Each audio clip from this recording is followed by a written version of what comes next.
Good morning, everybody. Welcome to Reptile Encounters Wild live stream.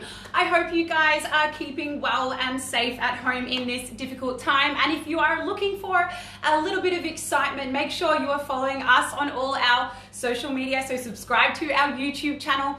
Make sure you're checking out our live streams on Facebook daily at 11 a.m. and 2 p.m. Teachers, make sure that if you would like some information on the fact that we are taking our wildlife incursions digital and offering them as wild live streams, that you guys actually tune in to our free webinar that's happening today at 4 p.m. and there will be a link for you guys to get an invite to that in the comments. So make sure you check that out for you teachers listening at home.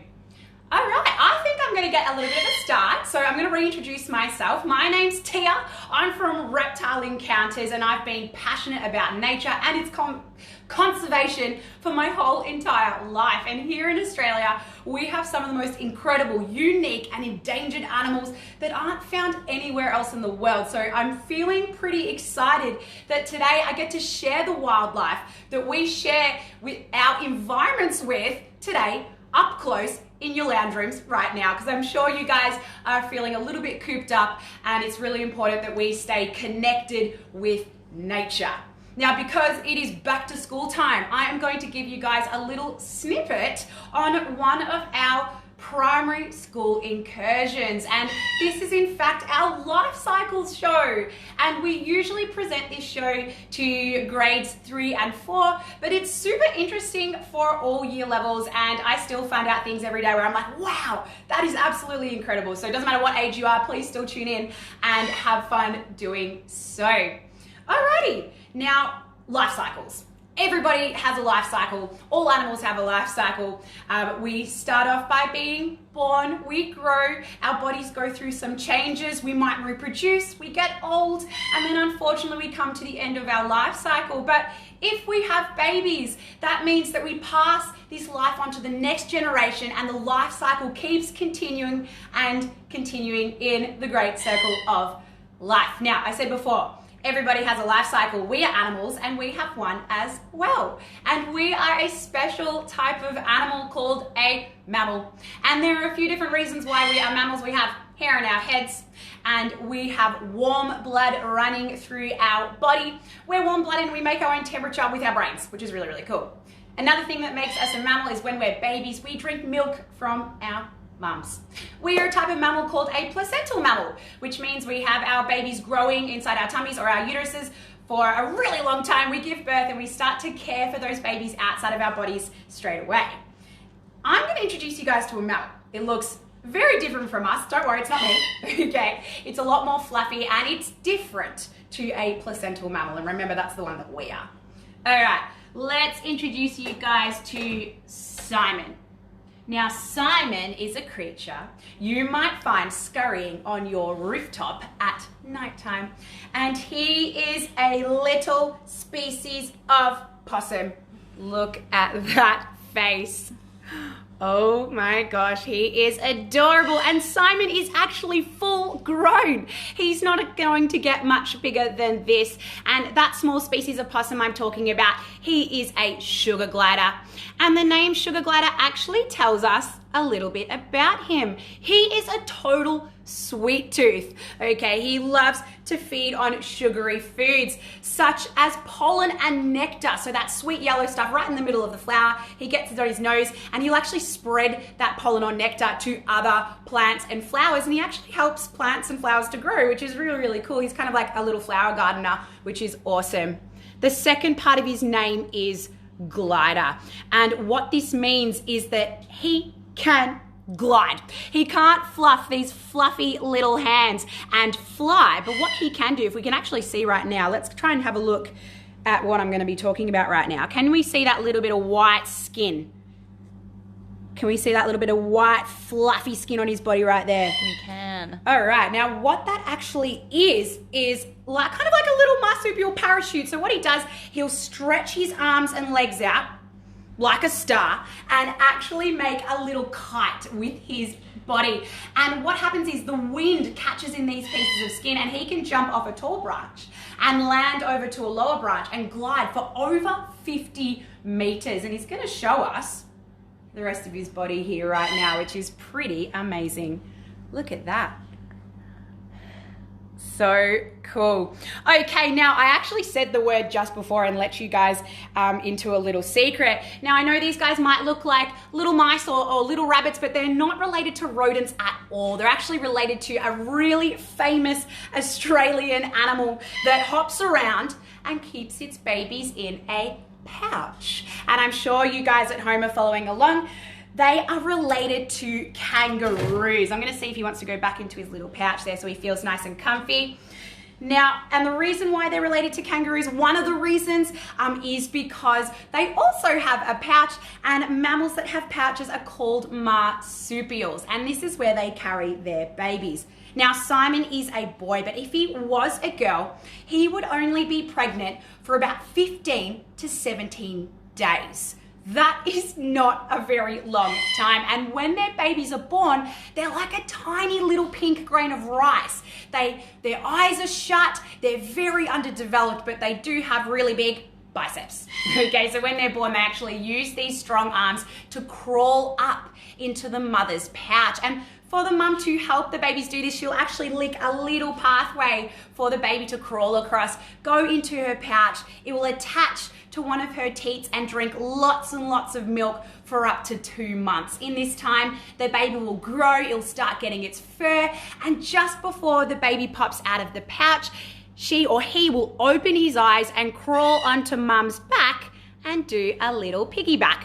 Now, the baby will stay on mum's back for like another 2 months after this, and they usually will stay with their family for almost up to a year. These guys will huddle in little family groups in the center of a little tree hollow, and they'll cover themselves in a ball of leaves to keep nice and warm and safe. And they usually stay in these tree hollows during the day because they are a nocturnal animal.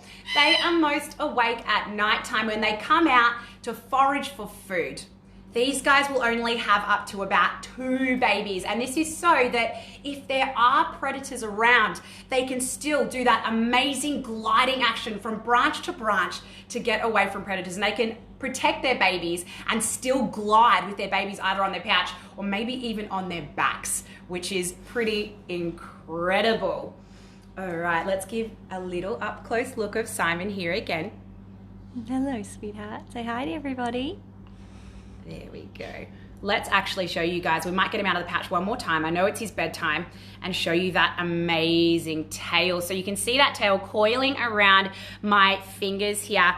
It's called a semi-prehensile tail, which means he can grab onto things like branches and sticks. He can't hang upside down on the trees with that tail like a monkey, but it does help him to balance and also steer in the air whilst he's gliding. Where are you going? Let's pop him on. Let's have a look over here. So what he'll do, he'll use that tail like a little rudder. He'll move it from side to side to help him move around in the treetops. Now, before I do pop Simon away, I do want you guys to try to spot something that's quite interesting on him. Can you see on his head, he has a little bald patch. Can you see that there? We've been having a really good look at that little bald patch Yeah, on his head. awesome. Tell us about it. All right, now, we haven't ruined his hairstyle, I promise, okay? And he's not going bald. This just means that he's actually a sexually mature boy. So the girls do not have this little bald patch, but the boys do, because when they become between 4 and 10 to 12 months old, where are you going? He's just climbing all over me like a tree. I'll pop around right now so you guys can see him a little bit. He looks They adorable. start to develop this scent gland on their head, and they actually use that to tell other sugar gliders who their family is and where their homes are. So, where are you going now? Let's pop you back in the little pouch there. You've gone for a nice little wander. And once the boys do get that scent gland, we actually usually separate them from their family groups at Reptile Encounters, because what happens is they start to become the boss. So in their little family groups, there's usually a male and a couple of females and maybe some little baby males too. But once they get sexually mature, they become the boss, and it's time for them to go out and find their own families. And that's when we will bring them out to one of our other aviaries at Reptile Encounters to kind of parallel what would happen in a wild situation. All right, I am going to pop Mr. Simon away now that we have met a mammal that's just like us. Let's meet. Why don't we quickly reintroduce yourself and what you're doing, Tia? Absolutely. Good morning, everybody. My name's Tia. I'm from Reptile Encounters, and today I'm giving you actually a little bit of a snippet into our Life Cycles school show. So we're going to meet some animals today, and we're going to talk a little bit about their life cycles. And we just met a really beautiful little mammal. Remember, we are a mammal and we have a life cycle too. And we're going to meet another warm-blooded creature now, but this one doesn't keep warm with fur. It keeps warm with feathers. Whoa, look at that, everybody. What an entrance. This is Mr. Sammy, and he is a red-tailed black cockatoo. Now what I'm going to do, I'm not sure if we're going to be able to get him with this camera because he's pretty agile and amazing, and I actually just read that these guys can get up to speeds of up to 70 kilometers an hour, which is absolutely wild. I'm going to get him to do a little bit of a fly, and if you can see that beautiful red tail, let's do one little more fly, Sammy. Oh my gosh, he is absolutely gorgeous. And that red tail, the plumage, the feathers on his body is how he actually gets his name. But he didn't actually always look like this. When he is a baby, first of all, he starts off looking like a little fluffy yellow big bird, but eventually, once they start to get their more mature feathers, what they'll actually look like is this. So I'm gonna grab his girlfriend, Samantha. Here she is. Oh my gosh, look at this. When they are young, they are covered in little yellow spots, and look how incredible her tail feathers are. They've got those amazing fiery colors coming through, and they are nice and striped, unlike having one big red stripe like Mr. Sammy here. Now, both sexes start off looking like this, and after 4 years old, when they sexually mature, they will either continue to look like this, like the females, like Miss Samantha here, or they will get that beautiful black plumage that Sammy has here, and that's how we know he's a mature male. So we call these different colors and the differences in the male and females sexual dimorphism, which is really, really cool. Now, red-tailed black cockatoos, we have 5 different subspecies that are found all over Australia. These guys are from up north, so in the more dry and arid regions of Australia. And we are lucky enough to have some red-tailed black cockatoos actually living in Victoria, in the western parts of Victoria. And this subspecies, the southeastern red-tailed black cockatoo, is actually critically endangered. So you are very lucky to be meeting Sammy and Samantha today. Now, it is really important to learn about animals' life cycles, because if there are threatened species or critically endangered animals like Sammy and Samantha, we need to know how they breed, what kind of environment is most suitable for them to breed and produce more numbers, so we don't lose amazing animals like these birds. And their environment is really important for them to breed. So these guys, they nest in trees, really big old eucalyptus trees, and these forests are super important for them. Where they actually nest is inside a tree hollow. Now, we were just talking about before, our possums, they will hide in a tiny little tight tree hollow just like this. These guys aren't going to fit into a little tree hollow like a possum. They are going to be needing something about this big, about 2 meters deep, and for a tree hollow to be that big, it could be developing and developing for up to 300 years. Okay, so there's not very many of those really big old trees left in the wild, and that is why my parrots are quite endangered. Now, what they actually do to make the perfect bedding for this little tree hollow, they'll actually chew at the bark of the tree hollow and make little wood chips to lay their eggs on. The female does lay her eggs. She usually lays 1, but she can lay up to 2. And this actually depends on the size of the tree hollow. So like I said before, big tree hollows are really important. The bigger the tree hollow, the more eggs she can fit in there. But unfortunately, she only usually lays just 1. And because she's got that one precious gorgeous baby, these guys look after those little babies tirelessly. So they are very, very good parents. So what happens is she will lay her eggs and she will sit on these eggs for about a month, and Mr. Sammy here will do a really good job of actually bringing her food and feeding her. So not only are these big gum trees really important for them to nest in, their food comes from these gum trees too. These guys spend most of their time feeding on eucalyptus seeds, acacia and banksia seeds, and they have those really big, beautiful beaks to help them open up those big gum nuts that the smaller parrots can't get to. And I'm going to show you right now how they will do that. Here you go, sweetie. There we go. Hopefully we don't make too much of a mess. He's pushing his little tongue up against that almond there to break it apart, and he's doing that with quite a lot of ease, and they're dropping it absolutely everywhere. Clearly you guys weren't taught table manners. All right, so on the last week of incubation, so we said before she sits on her eggs for about a month. She will leave the nest a little bit during the day to feed, because it is quite tiresome work sitting on an egg all the time, day and night, and then after that month the babies will hatch. I said before, when they're babies they look like little fluffy big birds. They've got these little yellow feathers over their body, and it's very, very sweet. So they will stay with the parents for another 3 months after that, and they will feed the babies too. So when they're feeding the babies, what will happen, mum and dad will actually go out, and they don't stray too far from the tree. They will go out, they'll be feeding on these nuts and seeds, bring a tummy or a crop full of nuts and seeds, and they'll actually regurgitate this mix of eucalyptus seeds and spit it straight into the baby's mouth, which sounds a little bit gross, but it's the best way for that baby to get all that nutrients and that healthy energy for the baby to grow.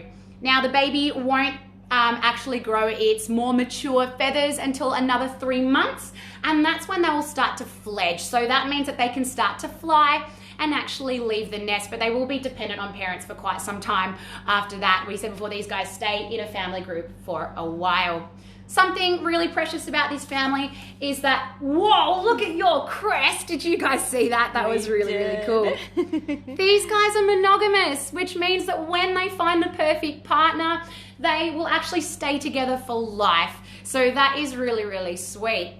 While Sammy just popped his crest up there, I might take a chance to talk about that is one of the ways that he will in fact impress his girlfriend Samantha. He will pop his crest up like that. Are you going to do it for us again? He'll open up his wings, he'll choose a nice stable eucalyptus branch, and he'll do this little strut along it with a little dance, and then he'll jump and lift those arms up like a little present and say, look at me, Samantha, I am the most handsome and gorgeous cockatoo. Please pick me as your husband, which is pretty amazing. Do we have any questions about Sammy and Samantha? We don't, but we do have a lot of people saying that they really love them and they're beautiful and they're enjoying them. Oh, Renee does have a question. How old are these guys? How old are these guys? That's a really good question. So Sammy is a lot older than Samantha. Okay. I think he's about 10 years old. Samantha, is about 5 years old, and these guys can actually live well past 50 years old. So they're a very long-lived species, and luckily we're going to have them for a really long time, which we're pretty grateful for. Hey. Alrighty, now that we've met some live-bearing animals and some egg-laying animals, I want to introduce you guys to another egg-laying animal, but this one's not warm-blooded like the creatures we've just met. It is, in fact, a cold-blooded creature. So I'm going to pop my birds away. Woo! Sammy! He's just landed on our beautiful camera woman. All right, Samantha. There you go, good boy. Here we go. Alrighty, beautiful. Okie dokie. Now, I said before that we've met some warm-blooded creatures and we're about to meet a cold-blooded creature, but funnily enough, there actually are some mammals that lay eggs. So I mentioned before, we've got placental mammals, we've got marsupials, and that last one is actually our monotreme. So if you guys have been lucky enough to meet an echidna or a platypus before, Australia has the weirdest, wonderful, and wildest creatures on the planet. They are actually egg-laying mammals, which is pretty crazy. So being a cold-blooded creature doesn't mean that you only lay eggs, or being a warm-blooded creature doesn't mean that you only have live young. So with our life cycles show, we see all the amazing differences between all our animals in the world. Okay, now I'm going to introduce you guys to one of my most favorite animals on the planet. This creature is actually the largest living reptile in the whole entire world with the most powerful bite force, which is pretty amazing. And we are lucky enough to have these creatures patrolling the northern waters of Australia. I'm talking about our saltwater crocodiles. Now, the animal I've got in my box right now, his name is Smiley. He's my favorite crocodile at work, and he is a teenager. So he's not full grown, he's just a little guy, and he's gonna keep growing until he's over 100 years old. They are a very long-lived animal. So let's get him out for you guys. All right, hello, darling. Here we go. Whoa, look at that. Smiley, aren't you gorgeous? Now, we said that Smiley is not a full-grown crocodile. He is going to keep growing until he's over 6 meters, weighing more than 1,000 kilograms. And that is a really big animal. Look at all his glory. Now, it is safe to say with those 66 sharp teeth, he is a predator, he's a carnivore, and he is an apex predator, which means he's right on top of the food chain. And when he's really big, he doesn't really have any natural predators apart from probably ourselves, which is a little bit sad, but it's super cool that he can get to that impressive beauty. Now, these guys actually have a really interesting life cycle, and they are really amazing mothers as well. So female saltwater crocodiles don't grow quite as big as the boys. So they'll get to up to and over around 4 meters, the females, but they are still amazing at protecting their young. So these guys will breed around wet season. So that is our summer, and they have to be really careful where they lay their eggs, because the eggs are actually porous, which means they have tiny little holes in them. And if they lay their eggs too close to the riverbank, there is the risk of flooding. And in wet season up north where these guys live, there is a massive water level difference between wet season and dry season. So those lakes and billabongs really do fill up. What they'll do, they'll pick a place on the riverbank and they will make a mound of mud and leaves and decaying debris. And this is how they actually have that nice little warm nest for their eggs to be laid in. They will lay their eggs underneath this big mound of organic debris, and they can actually lay up to 70 eggs. So we have some animals that will have 1 or 2 babies and do all they can to look after them for a really long time. And then you'll have some animals that have lots and lots of babies, and they usually don't have as much parental care. But crocodiles are kind of in the middle. As I said before, those mothers ferociously guard their eggs. So if there's something like a pesky little goanna trying to dig into the mound of eggs, she will in fact take care of that very easily. So she will guard her eggs. They spend about 3 months in this mound of vegetation being guarded by mum. And after these 3 months, let's show everyone your beautiful face. When they start to hatch, they will actually call out to mum. And the sound they make is a little bit like, ew, ew, ew. So the babies will start calling to mum, and then that's when mum knows to actually excavate the nest. So she'll actually dig up that nest to help her babies out. She might even cradle those precious eggs in her mouth and roll them back and forth in her powerful jaws to actually help peel that eggshell off. She will then carry them into the water and stay with them for quite some time after that. But then after that again, they will be left alone to fend for themselves. Now, when baby crocodiles hatch, they're only about 70 grams and around 30 centimeters. So really, really tiny. That is a huge journey to start off as a 70 centimeter little hatchling and grow all the way to being over a ton. And because of this massive journey, baby crocodiles are really susceptible to being predated upon, whether it be by goannas or even some maybe even turtles, invasive species like cats and foxes, and maybe even other crocodiles as well. They do get predated upon. And it's only about 1% of these little hatchlings that actually make it to adulthood, which is really sad. Once they do make it to adulthood, they are the boss. They can eat whatever they want, and they are usually fine. So on a big river system where these guys live, the billabongs up north, you'll usually have a big male crocodile and he will patrol his territory of multiple females. If another male crocodile comes into his territory, sometimes they can actually fight to the death and rip off limbs and jaw parts, and it is brutal. So they do often stay in their own territories, which is pretty cool. They only have to be around 2.5 years old to start showing that territorial behavior, which is pretty cool. Now, what is really, really interesting about crocodile eggs, this is like the coolest thing ever, and some reptiles have this as well, is that the temperature that they're incubated at can actually determine whether they're going to be males or females. And that is just wild. So between 30 and 32 degrees, which is the optimum temperature these crocodiles want to incubate their eggs at, all the offspring will be produced as male, and anything above or below these temperatures, they will actually turn out as female, which is really, really amazing and incredible.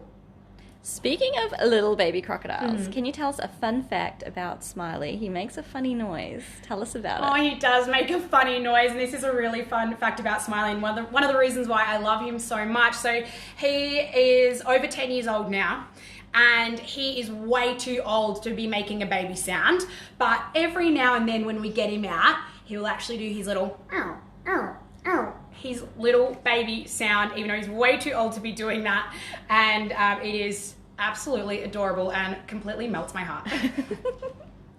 Awesome.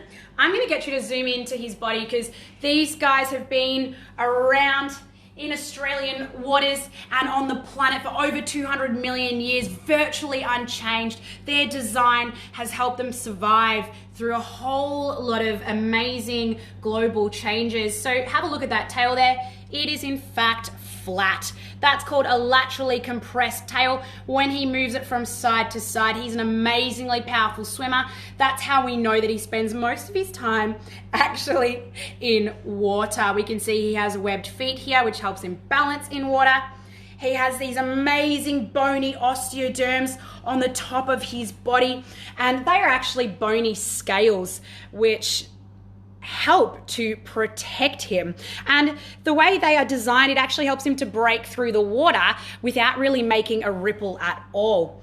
And we come up to his gorgeous face. We can see his eyes and his nose are on top of his body. So he can poke those eyes and nose out to see out of the water and also breathe in as well with his body completely submerged, which as a young crocodile is really good at helping them camouflage and stay nice and safe. But as an adult, it means that they're really good at sneaking up and ambushing their prey. Not only can they see really well outside of the water, but they can see really well under the water too. And they actually have their very own, oh, you don't want me to show you today, do we?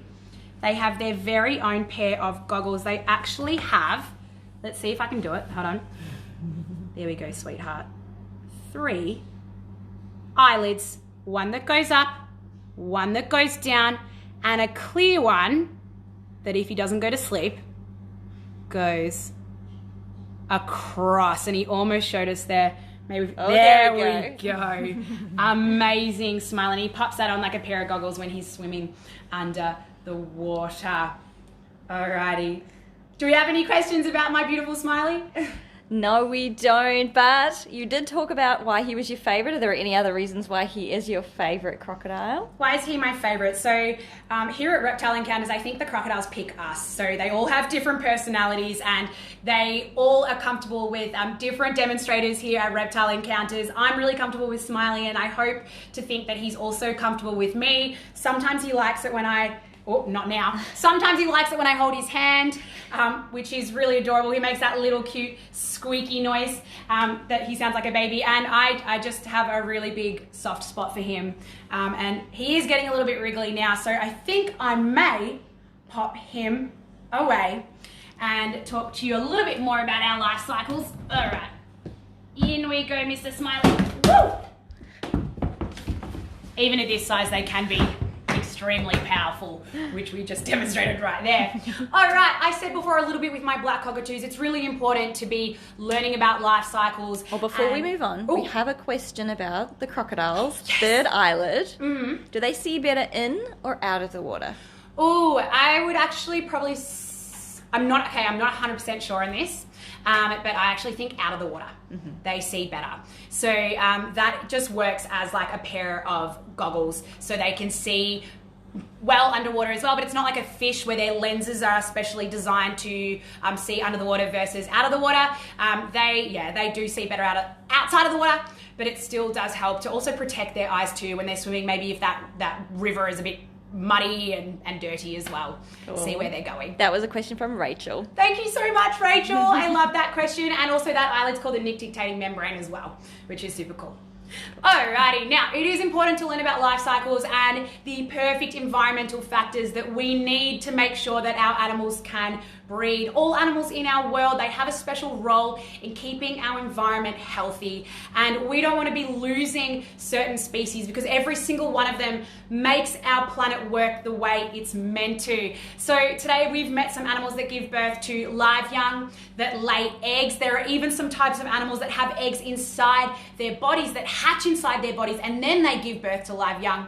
We've got reptiles that lay eggs, reptiles that give birth to live young, and the same with warm-blooded creatures, eggs and live young as well. We have some creatures like our insects, I'm going to show you over here, which are usually a big part of our life cycles show, that actually can reproduce without a partner at all. So these are our spiny leaf stick insects. The females can actually clone themselves and reproduce without a male present, which is really amazing. We have amphibians that go through a huge metamorphosis, and their bodies change immensely over the course of their life. And I've got some tadpoles over here for you guys to see. And if you can spot, we've actually got some tiny little frogs that have just metamorphosed from being a tadpole, which is super amazing. Alrighty, I hope you guys have enjoyed learning a little bit about Australian native animals and the life cycles that makes them as brilliant as they are. If you guys would like to sponsor any of the animals we've met today, we are actually now giving gift vouchers to you guys to sponsor an animal, and then when it's safe to do so and things start to go back to normal, you'll actually be able to meet and encounter the animal that you guys have sponsored, and trust me, they're amazing. All right, goodbye for now, but not forever, because tune in to our Facebook page at 2 p.m. today, and we're going to be doing some more behind the scenes excitement here at Reptile Encounters. Thank you, everybody. I hope you've had as much fun as me today. My name's Tia, and see you next time. Stay safe.